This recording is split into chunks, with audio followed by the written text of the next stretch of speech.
everyone. Saddle up your horses. We are talking all about the virtue of honesty. Now, honesty is one of those virtues which I believe every man needs to instill in his life if he is going to reach that goal of happiness, of peace in his life.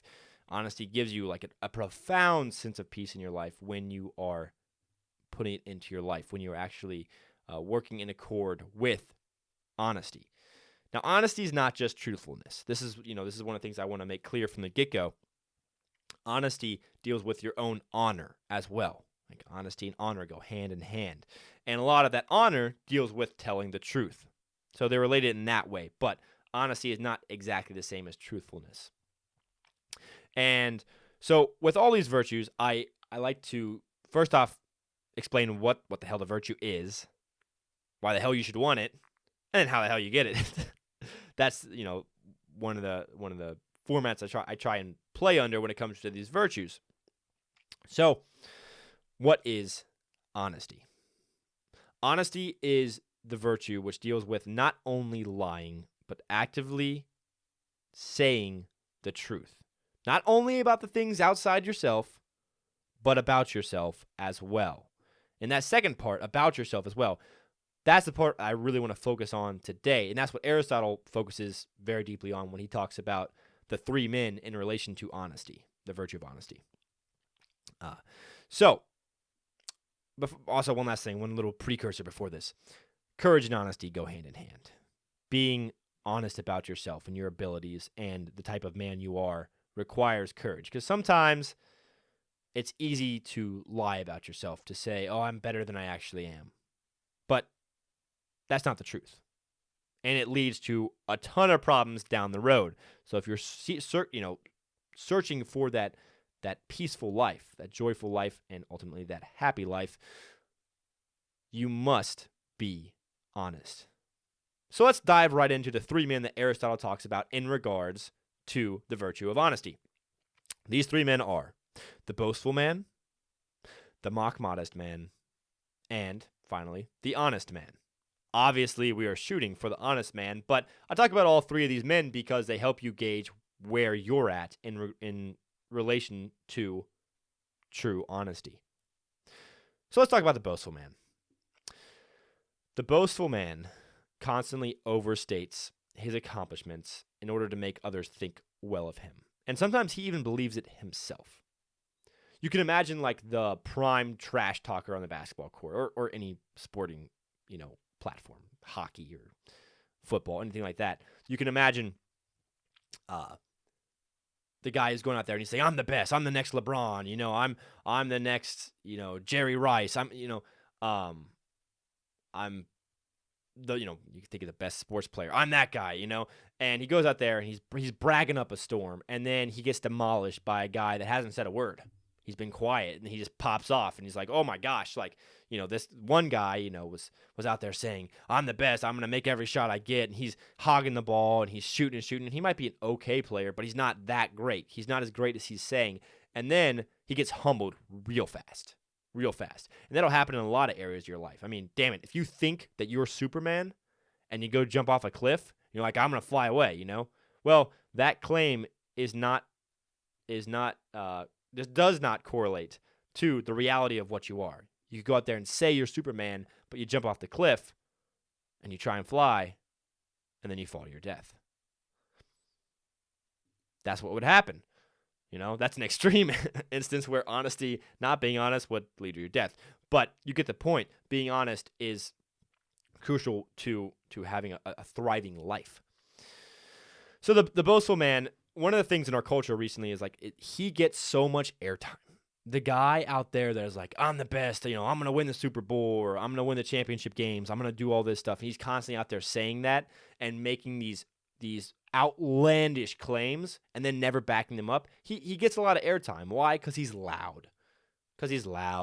And he says some controversial things, and he's like, oh, I've always been better than LeBron. I've always been better than Michael Jordan, Tom Brady, I'd beat the shit out of that guy in a football game. Like, guys go out there and they say these outlandish things, and then everybody wants to watch that. They're like, what? This guy's claiming this? Like, can he back it up? And then he never can back it up because he's not actually that good. But the boastful man gets a lot of time on air. And so why does he do this? The boastful man does this because he wants to be accepted by the community around him, and he wants to be seen as this great thing in this certain area of his life. It's not just sports, but I'm the best broker of these deals, or I'm the best at international policy, or I'm the best crypto trader out there. Like there's all these guys out there that want to believe this, and they make all these crazy claims. And then one day they look up and they're like, oh, my policies are falling apart. My crypto is down, 200%. What happened? Because there wasn't alignment between their claims and who they actually are. And you'll see with the honest man, his claims are who he is. Like that's him. He says, I am this way, then he is that way because he's truthful about it. Okay, so we talked about the boastful man. Now let's talk about the mock modest man. Now this guy is actually pretty, I have found, at least in my own life, I found some pretty prevalent guys in this area. And so who is the mock modest man? He is the man who, instead of over-exaggerating his abilities, he under-exaggerates. He's like, I'm really not that good. I'm actually kind of shitty at that. I'm really not that great.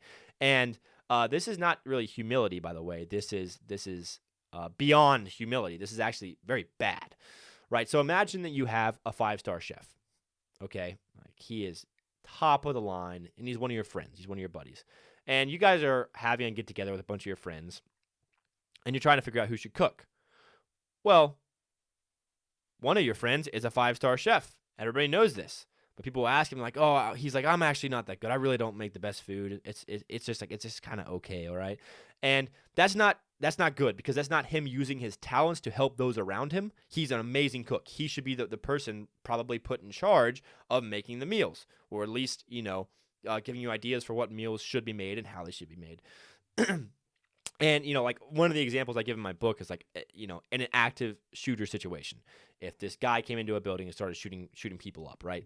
Well, and I'm behind a table with a bunch of other dudes. And one of the dudes makes it clear that he's a Navy SEAL that's, served 3 tours. Well, I should get behind his leadership. Why? Because he knows what he's doing much more than I do. Now, if I were to go out and claim, I'm the best leader in the situation, I know what to do, like we're gonna do it this way, and that's gonna cause the best result. I don't have the experience behind me to probably make that claim as much as he does. Those are his talents. That's what he does. That's his job, right? And so he would be the best person to lead in that circumstance. And so being the mock modest man actually hurts those around you, and it hurts yourself. It's lying about your true God-given abilities, or self-attained if you're not Christian, whatever you want to say.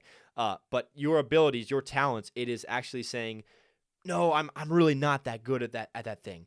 And the reason they do this is to avoid actually helping people. It is to avoid potentially failing.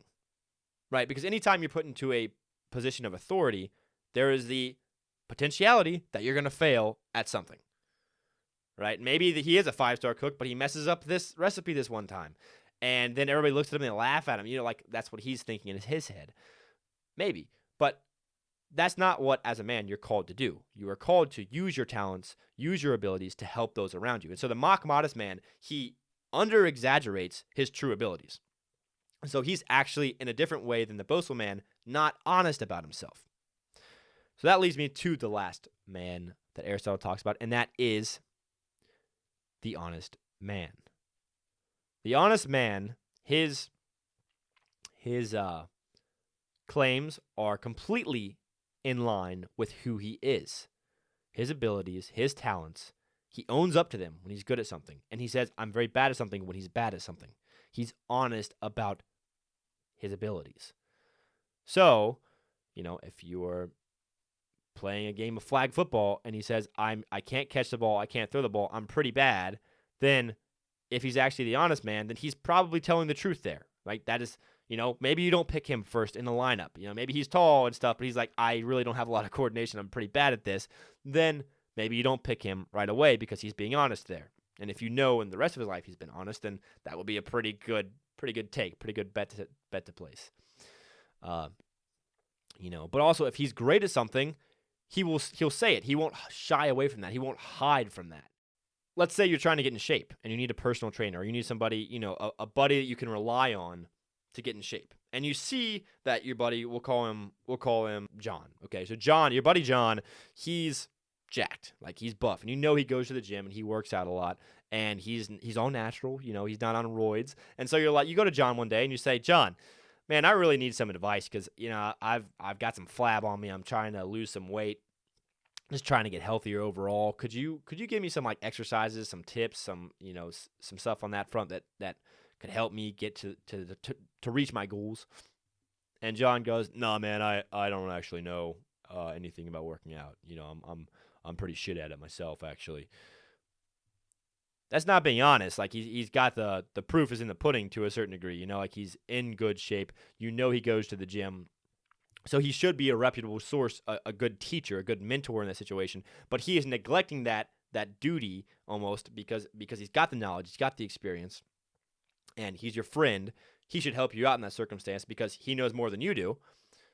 But he doesn't, So the honest man would say, if he was jacked and he knew what he was doing in the gym, he would be like, yeah, man, absolutely, I'll help you out. I'll give you a couple of different exercises that are pretty basic that you can do that will help you, attain those goals if you just keep up with them and keep doing them. So that's the benefit of being honest, is just, honest about who you are and your abilities. I'm a big fan of the Cincinnati Bengals, and RIP this year, Joe Burrow hurt his hand. But 2 years ago, Joe Burrow led them to a Super Bowl, and he was asked by one of the sports commentators, like, what if you had to talk to a new QB, a new quarterback, and say, what's your one word of advice if you want to make it to the Super Bowl? And Joe Burrow thought for a second, and he said, work in silence.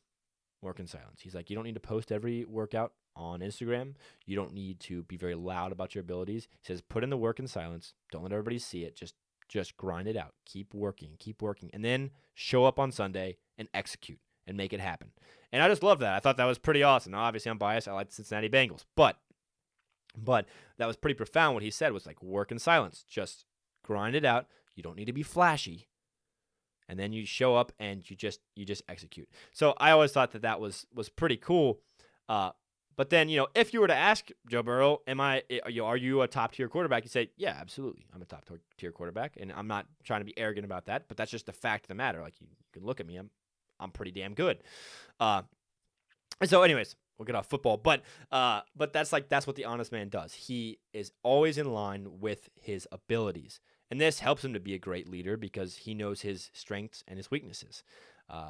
And so yeah, that's why you should be honest. Now the question is, now we've talked about those three men, how do you become honest? Well, the truth is, you have to tell the truth in small and big situations, time and time again. And this starts with the little white lies. It starts with, anything that you say about yourself that's untrue and just deleting that shit out of your life, smashing it with a hammer. Saying, you know what, the next time that I'm tempted when a girl asks me my height to say that I'm 6'2", I'm gonna be honest. I'm gonna say, I'm 5'10", Like, next time that my boss comes to me and says, hey, could you make this report, and you say, I'm actually not that good at reports, when in fact you were God tier at reports, like, don't do that. Say, yeah, absolutely, boss, I got this. I can do this. I've done it before. I can do it again.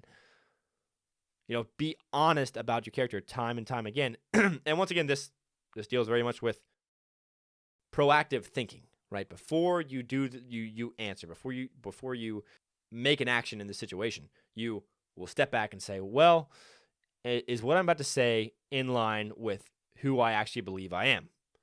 If I believe I'm great at making reports, then I should say, yes, absolutely, boss, I can help with the reports. If I think I'm really shitty at doing reports and I've never done it before, I'm not going to fake it till I make it and say, oh, well, yeah, of course I can do this, I'm going to be honest and say, I haven't done it before. I'm willing to give it a shot, but just understand I haven't done this before and I'm still learning the whole report process.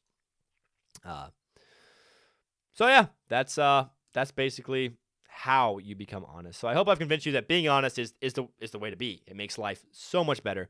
And then I want to conclude with this point. Honesty brings you peace. And it brings people around you peace. The idea that you are not constantly bragging about yourself, but you are truthful about who you are, helps people trust you because you're trustworthy, and it helps people know who you are. Because if you're constantly saying one thing about yourself, but then showing another, right? You say you're a great basketball player, but you're shitty. You say you've got a lot of money, but you never help people out. You can never afford to donate to the poor. You say all these things, and they're not in line with your character. Then people start looking at you with a side-eye glance, and they say, "Well, you're not really a trustworthy person. I wouldn't invite you to my home. I don't really, like." want to be around you because I can't feel at peace because you're constantly lying about who you are. You're fake. No one likes a fake person. So be authentic, be real, be honest. That's all I've got to say on honesty. I hope you enjoy.